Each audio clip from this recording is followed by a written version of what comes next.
Hey, okay, so we're going to do video 2 of the series of the most asked questions in response to Blossom Like Eden, or the most common heart responses, heart pours from the book, and the whole truths that are explained and discussed within the book Blossom Like Eden. So last week I covered the question of, but I've been praying and I don't feel any different. And so if you haven't had a chance to check out that video yet, it's still up. I encourage you to start there. It talks about a bunch of truths of that kind of lays the foundation for intimacy and for all this fullness we've been talking about to layer upon. And so today I just wanted to touch base and reply to the common response of, it seems impossible to be good enough for God. And so it's been so interesting, the different demographics of the women I've been doing book studies with. It doesn't matter, grandmas, married, single, mothers, not mothers, the same heart responses and the same questions keep coming up. And this makes sense, and it's something, this is a reason and a pull behind why I even wrote the book Blossom Like Eden, how the words kind of poured out because I lived there. And so in my first video, I talk about living in this gap between me and God up here and not knowing how to bridge that gap.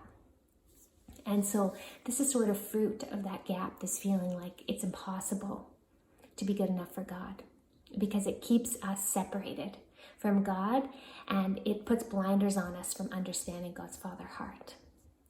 The key to all of this is knowing God's Father heart. And so I'm going to start from the beginning in order to answer this question of, it feels impossible to be good enough for God. And I want to start in the Old Testament. So in the Old Testament, there was no notion of God as Father yet. He was called the Father of Israel, and there were some places in the book of Isaiah where, where the writer alludes to this family bond or this kind of notion of God as Father. But in the Old Testament, Jesus hadn't come. And so these people, they had rules and they had, kind of laws to follow, and they made sacrifices, and there was a set list of things that they needed to do because Jesus hadn't come. And us modern day Christians, I think we don't understand what it meant for Jesus to have come.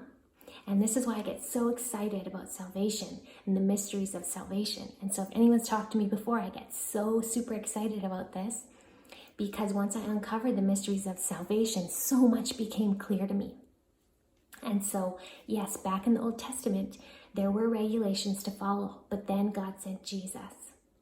And by Jesus' death, something happens to us that God gifts us as part of salvation. And it's a big word, it's called justification. And this is part of the systematic theology that I explain, point by point in the book Blossom Like Eden in chapter 5. And justification means that through Jesus' death, we are blameless. So all this ideas of that it's impossible to please God, well, his very act on the cross says to you, says to me, I'm free now, I'm blameless. When God looks at me, that's how he sees me. Another thing that happened through salvation is that we were adopted. So God now is our good Father.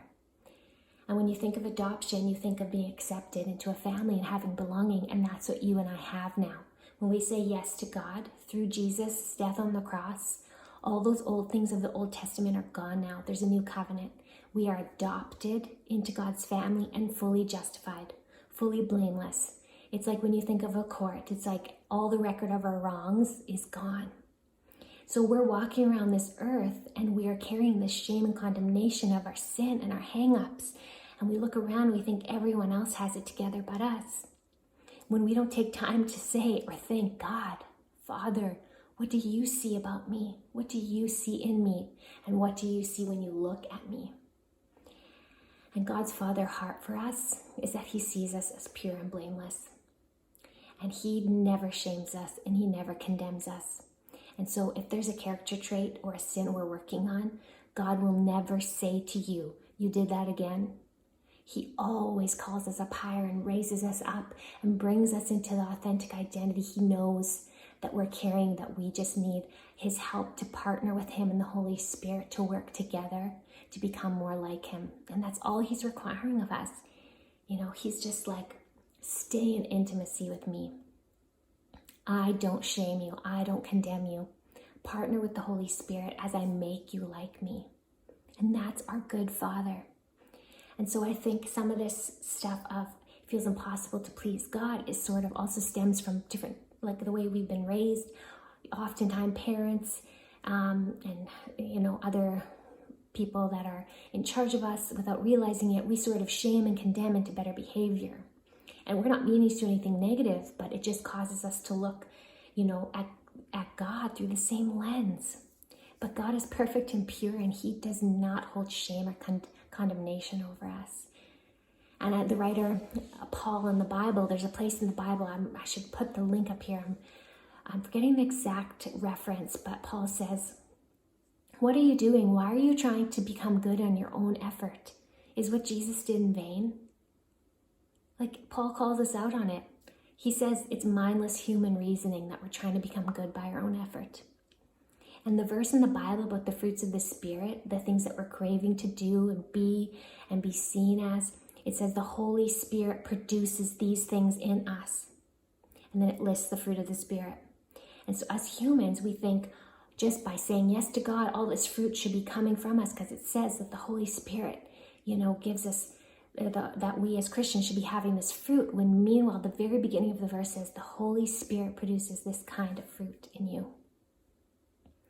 And so Paul knew it, and the Bible tells us, and yet us in our humanness, we can forget about these things, and we can just start looking at the world and at culture as our source for information and our source for perfection.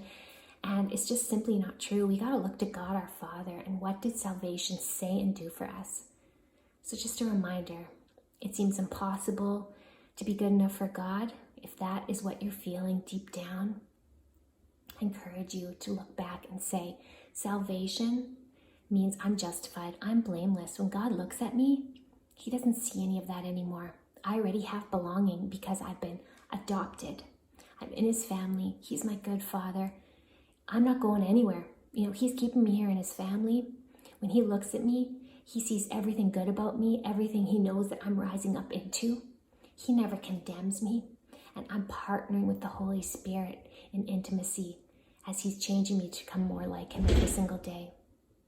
So I hope that just encourages you. If you have any more questions or you want to go deeper in that, feel free to send me a message.